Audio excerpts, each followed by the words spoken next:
अस्सलाम वालेकुम व्यूअर्स, मैं हूँ शाकिर सोलंकी। व्यूअर्स, हमारे दोस्त हैं इमदाद सुमरो, लाहौर में जर्नलिस्ट हैं। उनसे कयूम सिद्दीकी ने अपने वीलाग में कोई सवाल किया कि इमदाद सुमरो साहब 14 मई के इंतखाबात के नताइज बताएं। तो इमदाद सुमरो ने कहा कि जी पढ़ा, नीचे पेपर रखा हुआ था तंजिया जुमला, लेकिन इमदाद सुमरो ने कहा देखकर पेपर को कि जी नताइज ये हैं कि तमाम के तमाम हलकों में पीटीआई आगे है और पुलिस पीछे पीछे है। सही तो है। बड़ा कहका लगाया कि 14 मई के वो इंतखाबात होने थे। ये तंज था actually chief justice of Pakistan पे, उमर अता बंदयाल पे, कि 14 मई का आर्डर उन्होंने दे दिया कि जी इंतखाबात कराओ, जो प्रैक्टिकली पॉसिबल नहीं था, लेकिन उन्होंने ऐलान कर दिया, फैसला दे दिया, हुक्म जारी कर दिया।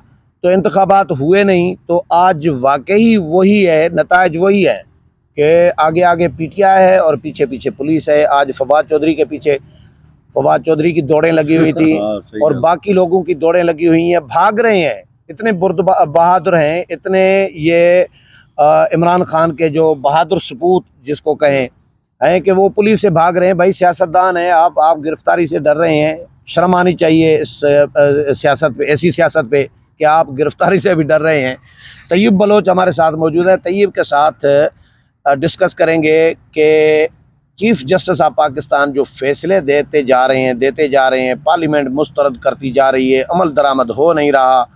तो ऐसे फैसलों की हैसियत क्या है, इनका क्या बनेगा? चीफ जस्टिस ने अपनी इज्जत जिस तरह कराई है, वो कल धरने में जो नारे लग रहे थे उसमें से भी अंदाज़ा हो रहा था। तैयब बलोच क्योंकि सुप्रीम कोर्ट रिपोर्टर्स एसोसिएशन के हमारे सदर भी हैं, दूसरी दफ़ा सदर मुंतखब हुए हैं और बहुत अच्छे रिपोर्टर हैं। अपना यूट्यूब भी चलाते हैं तैयब बलोच के नाम से। Tayyab, welcome to show sir. Thank you sir. Tayyab भाई, ये जो फैसले दिए जा रहे हैं, पार्लियामेंट मुस्तरद करती जा रही है, जिस तरह कयूम सिद्दीकी ने कहा, इमदाद सुमरो ने कहा कि भाई नताइज 14 मई के इंतखाबात के ये हैं कि पीटीआई तमाम हलकों में आगे है और पुलिस पीछे पीछे और तमाम हलकों में गिरफ्तारियां भी हो रही हैं, पीटीआई वाले भाग रहे हैं, आगे है ना। तो नताइज तो सही उसने इमदाद सुमरो ने बताए हैं। तो ये फैसलों पे हम आते हैं कि यार ऐसे फैसले देने की ज़रूरत क्या है कि 72 घंटे 1.5 घंटे में पेश करो, ये करो वो करो। कुछ पे तो चलो अमल दरामद हुकूमत कर रही है, लेकिन जो प्रैक्टिकली काबिल अमल नहीं है, ऐसे फैसले देने की ज़रूरत अगर आप ये देखें कि क्यों फैसले दिए जा रहे हैं, पहली बात ये है। हाँ। ज़रूरत पे तो बाद में आएंगे ना, क्यों दिए जा रहे हैं। तो ये दरअसल पॉलिटिकल इंजीनियरिंग है। और पॉलिटिकल इंजीनियरिंग अगरचे अभी शायद वो वर्ड जो हमारी जमहूरी, इस सियासी जमहूरी उसका हिस्सा रहा, खासकर हमारे जर्नलिज्म का भी हिस्सा रहा। अब वो पॉलिटिकल इंजीनियरिंग सुप्रीम कोर्ट्स या अदालतों से और इदारों के जरिए हुई, इमरान खान के लिए हुई 2018 से लेकर अब तक। 2017 में अगर हम इंटर हों, 2018 से इमरान खान का रजीम शुरू होता है, उससे पहले अगर 1 साल जाए तो 1 साल पहले जब जाते हैं, हमें पनामा, नवाज शरीफ और Asif Ali Zardari, fake bank account case, ये पूरा एक लॉन्ड्री नजर आती है। मैं अगर इसको थोड़ा सा यूं देखूं कि जनरल इलेक्शन 2018, क्योंकि अब ये जनरल इलेक्शन होना 2023 का, तो जनरल इलेक्शन 2018 का जब अनाउंसमेंट हुआ या होना था अभी 1-2 दिन पहले ही सदर आसिफ अली जरदारी के खिलाफ केस बन गया, जेली बैंक अकाउंट केस। और वो केस कैसे बना?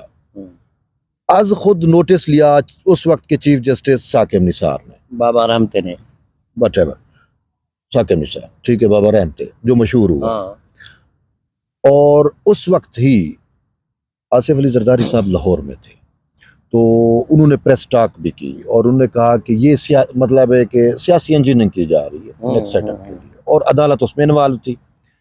बयान नहीं, उसी टाइम अगर आप सुप्रीम कोर्ट से या उस अदलिया से आप देखें पॉलिटिकल इंजीनियरिंग के, तो आपको इमरान खान जैसा शख्स उस पे अदालती स्टैंप लगाते हुए नजर आती है हमारी वो अदलिया के सादिक अमीन। हाँ, ठीक। और फिर साकिब निसार की ऑडियो आती है जो मैंने, आपके व्यूअर्स ने सभी ने सुनी। और वो ऑडियो क्या थी कि हमें कहा गया कि भाई इमरान खान को आपने लेके आना है और इसको ये और बाकी जो है ना उनको फिक्स करना है। तो फिक्स उन्होंने किया, जो पॉलिटिकल अपोनेंट्स हैं तहरीक इंसाफ के, जो पॉलिटिकल स्टेक होल्डर हैं, इनफैक्ट इस हमारे पाकिस्तान की सियासत के पीपल्स पार्टी स्टेक होल्डर है, सबसे बड़ी PMLN स्टेक होल्डर है। सिर्फ इस मुल्क में तहरीक इंसाफ तो नहीं है या सुप्रीम कोर्ट तो नहीं है, बाकी इदारे भी हैं, बाकी चीज़ें भी हैं। तो पॉलिटिकल इंजीनियरिंग होती है और उस पॉलिटिकल इंजीनियरिंग के नतीजे फिर बैसाखियाँ भी प्रोवाइड की जाती हैं, हुकूमत और रजीम पूरा बनाया जाता है। और पाकिस्तान की तारीख में, सियासी तारीख में पहली दफ़ा हमारा पार्लिमान एक तारीख रकम करता है। और वो तारीख क्या है कि पाकिस्तान की पार्लिमानी हिस्ट्री के अंदर पहला ही ये कोई बदनसीब बदबख्त इंसान होगा, इमरान खान, जिसको उन्होंने निकाला। हमारा एक तारीख बना ना सर, मतलब ये मैं डर गया था, मैंने कहा चीफ जस्टिस के बारे में न कह रहे हो ये इमरान खान के बारे में तो चल सकते हैं, ठीक नहीं। इमरान खान क्या अदा कोई भी शख्सियत होती ना, जब वो भाई पाकिस्तान का तारीख बना कि पार्लिमान ने अपनी मुकम्मल 75-76 साल, जब से हमारा पार्लिमान वर्ज़े वजूद में आया, जब से हमारी रियासत वजूद में आई और जो हमारा सिस्टम तब से एक वाहिद पहला बंदा है जिसको तहरीक अदम एतमाद के जरिए आईनी तरीके से निकाला है। ये तारीख है ना, किक मारी है, तारीख है ना। और वो तारीख कैसे बनी कि पार्लिमान में कहा गया कि भाई अदलिया पॉलिटिकल इंजीनियरिंग कर रही है। उसी टाइम भी कहा गया था, चीजें भी चल रही थी। और वो पार्लिमान आज इस नतीजे पे पहुंचा कि सुप्रीम कोर्ट की जामे से, या मैं सुप्रीम कोर्ट एक इदारा है, हम अदा सुप्रीम कोर्ट नहीं कहते, लेकिन सुप्रीम कोर्ट वो तो वजह यह है कि पहले तो इदारा था, है भी सही, लेकिन अब उस इदारे में हमें एक डिवाइड पोलराइजेशन जैसे अवाम में और इदारे में भी हमें नज़र आई। और उस पोलराइजेशन में हमें एक मखसूस स्कूल ऑफ थॉट जो इमरान खान और वो पूरा, अच्छा अब उसमें दो एलिमेंट थे, दो चीज़ें थी, अदलिया एस्टेब्लिशमेंट, अदलिया प्लस एस्टेब्लिशमेंट आप कर लो। अब एस्टेब्लिशमेंट हमें नज़र आई इस पूरे उसमें सिनेरियो में कि वो न्यूट्रल कह दें या कफारा अदा कर रही हैं, मैं उनको समझता हूँ कफारा अदा कर रही हैं।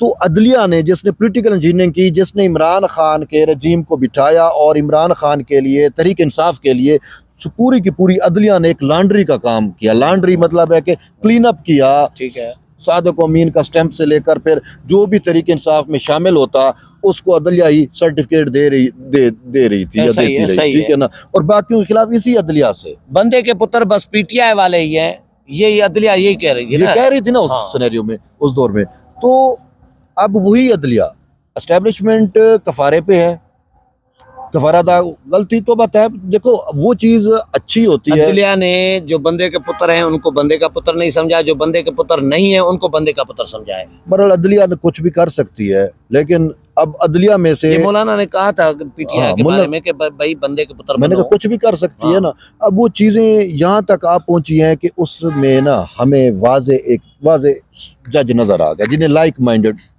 जब लाइक माइंडेड है तो सुप्रीम कोर्ट के लाइक माइंडेड का हम देखते हैं ना, ठीक है, वो लाइक माइंडेड पूरा एक चीजें आ गई।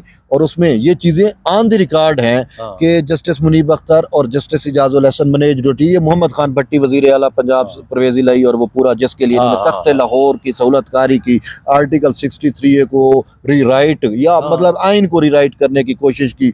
अब पार्लिमान को पता था, समझती थी, और उस पार्लिमान ने इमरान खान के रजीम को तो दफा दूर किया, साथ ही ये उनकी है कि इनके पास लठ सुप्रीम कोर्ट है, इदारा है, तो लेकिन उसको कह रहे हैं कि भाई अपनी जामे में जाओ, अपनी हदूद में जाओ, अपनी लिमिट में रहो।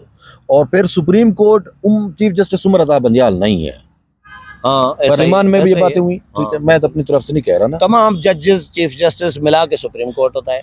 फिर उसी सुप्रीम जब देखा कि ये जजेस बाज नहीं आ रहे पॉलिटिकल इंजीनियरिंग से, इमरान खान की सहूलतकारी से, या व्हाटएवर जो आपने, अब हम आते हैं फैसले क्यों दिए, ये चीजें हो गई। सवाल ये था मेरा, अब फैसले इस वजह से दिए कि ये सहूलतकारी तो कर रहे हैं, ट्रक भी आ गए, सासुमाएं भी आ गई, बहुत सारी चीजें अब भी आ रही हैं, बेटियां भी आ गई, सब कुछ आ गया, सहूलतकारी तो ये कर रहे हैं। अब जरूरत क्यों पेश आई? जरूरत इस वजह से पेश आई कि ये अपना प्लानिंग करके बैठे हुए थे, या हैं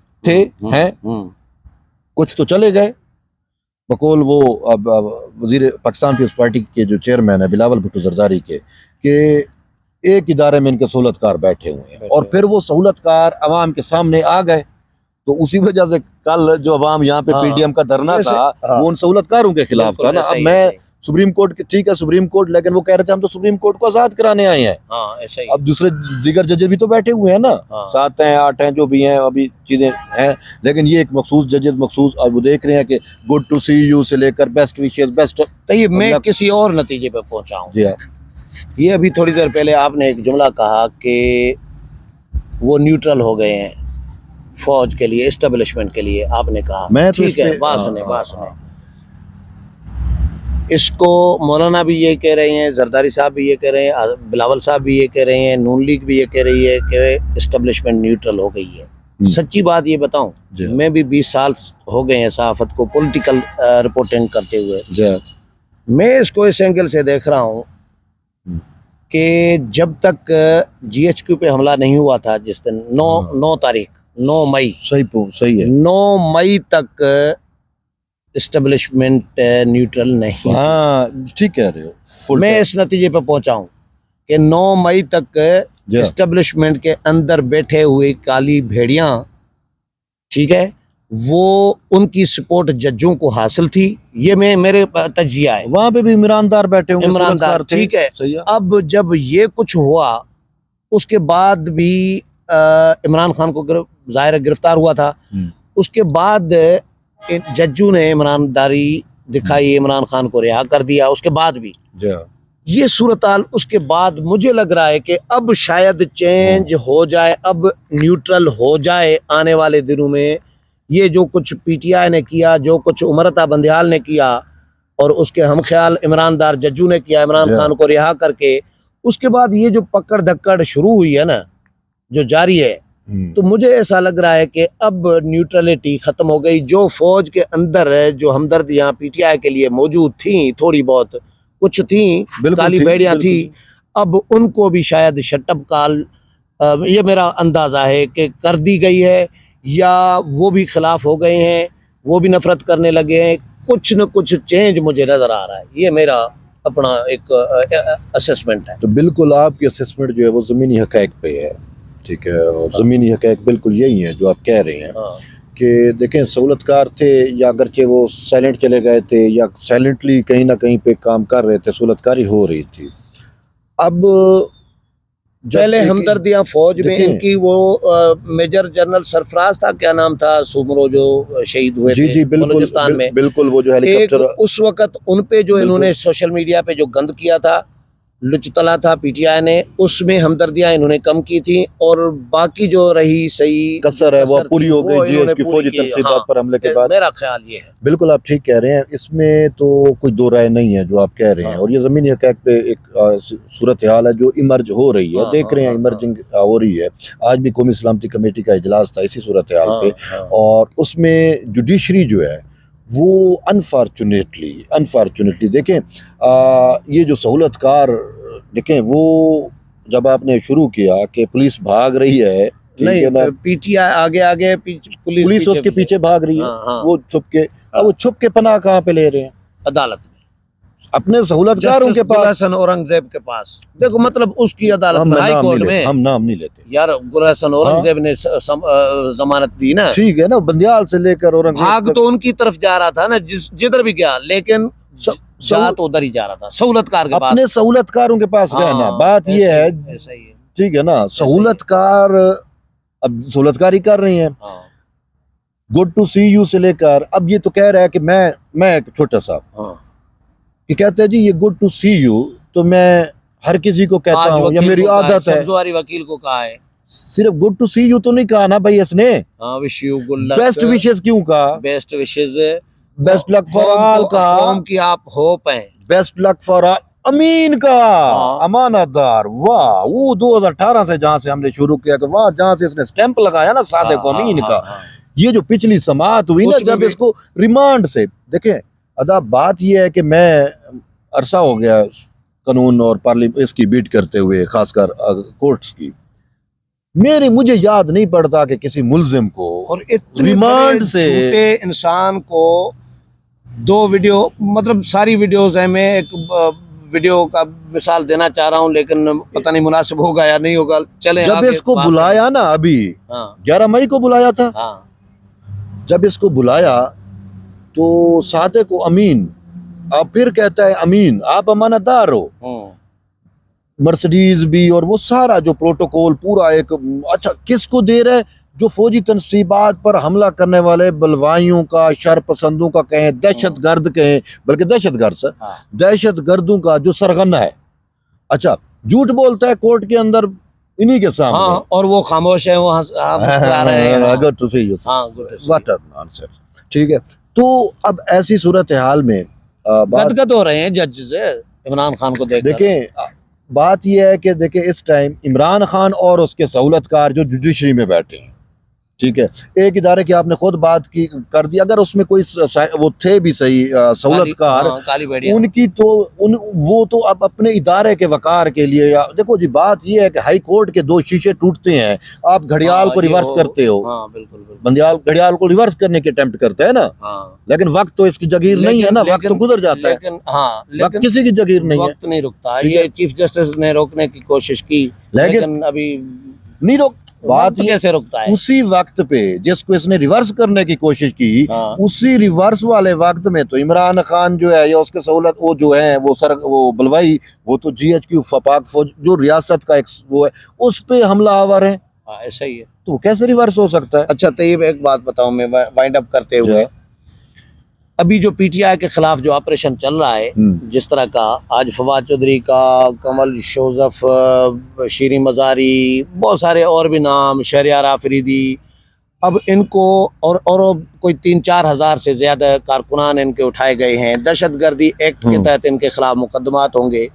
मेरा जो ख्याल है कि फ़िलहाल तो PTI का सफाया हो रहा है, उसके बाद ये जो सहूलतकार है ना, मेरा ख्याल है बारी इनकी आनी है, क्योंकि ये भी तब तक पहले इस्टेब्लिशमेंट के आशीर्वाद में रहे हैं सारी जिंदगी अदालतें हमारी। अब अगर इस्टेब्लिशमेंट का आशीर्वाद नहीं है तो बारी इनकी आनी है। बात यह है कि वही एस्टेब्लिशमेंट जब इनके आशीर्वाद में थे तो इनसे कैसे काम कराती थी, अब वो क्यों नहीं कर पा रहे? नहीं कर पा रहे तो नहीं कर पा रहे, वो जल्दी भी नहीं होती ना, इतनी जल्दी क्यों नहीं होती? मुल्क को फिक्स करना है, ट्रैक पे लेके आना है। PTI को फिक्स कर रहे हैं ना अभी उनका, मैं कह रहा हूँ ना कि उनकी बारी भी मुझे लग रहा है कि अगर एस्टेब्लिशमेंट का, लेकिन बात ठीक है, बात ये है कि देखें वो फैसले तो वो जो क्योंकि देखो जिसके एमा पे हमले हुए GHQ पे, फौजी तनसीबात पे, उसका सहूलतकार उसको गुड टू सी यू कहता है, कह रहा है, बेस्ट ऑफ लक कहता है, बेस्ट विशेस कहता है। पाकिस्तान की तारीख में देखो वो सहूलतकार मतलब इस कैसे नहीं है? Chief justice Umar Ata Bandial, sorry to से, चीफ जस्टिस उमर अता बंदियाल, ठीक है ना, ये अब रियासत से तनख्वाह लेते हैं, टैक्स पेयर्स आपकी और मेरी तनख्वाहों से पैसे ले रहे हैं, वो तनख्वाह तो हमें मिलती नहीं है, हमारा जो टैक्स तो देते हैं ना, जो टैक्स दे रहे हैं उससे ये पैसे ले रहे हैं। यार ये कपड़े पे टैक्स है, मोबाइल पे टैक्स है, हर चीज पे टैक्स दे रहे हैं।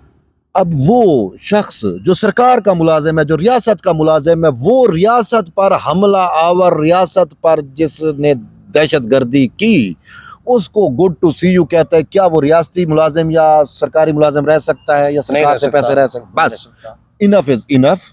अब इसका तदारुक करना होगा, ये नहीं है टाइम पे देख रहे हैं टाइम होगा। वो एक सिंधी में कहावत है कि अल्लाह के पास देर होती है, मतलब काम देर से होता है लेकिन अंधेर नहीं है, ठीक है। तो आप सब्र करें, अभी जो PTI के साथ हो रहा है, और उम्मीद तो ये है, हम तो सब्र वाले लोग हैं, लग भी ऐसा रहा है और उम्मीद भी यही कर रहे हैं कि सहूलतकारों का भी हिसाब किताब होना है, होगा तो एक दिन आना है सहूलतकारों का भी। चलें, बहुत शुक्रिया तैयब बलोच।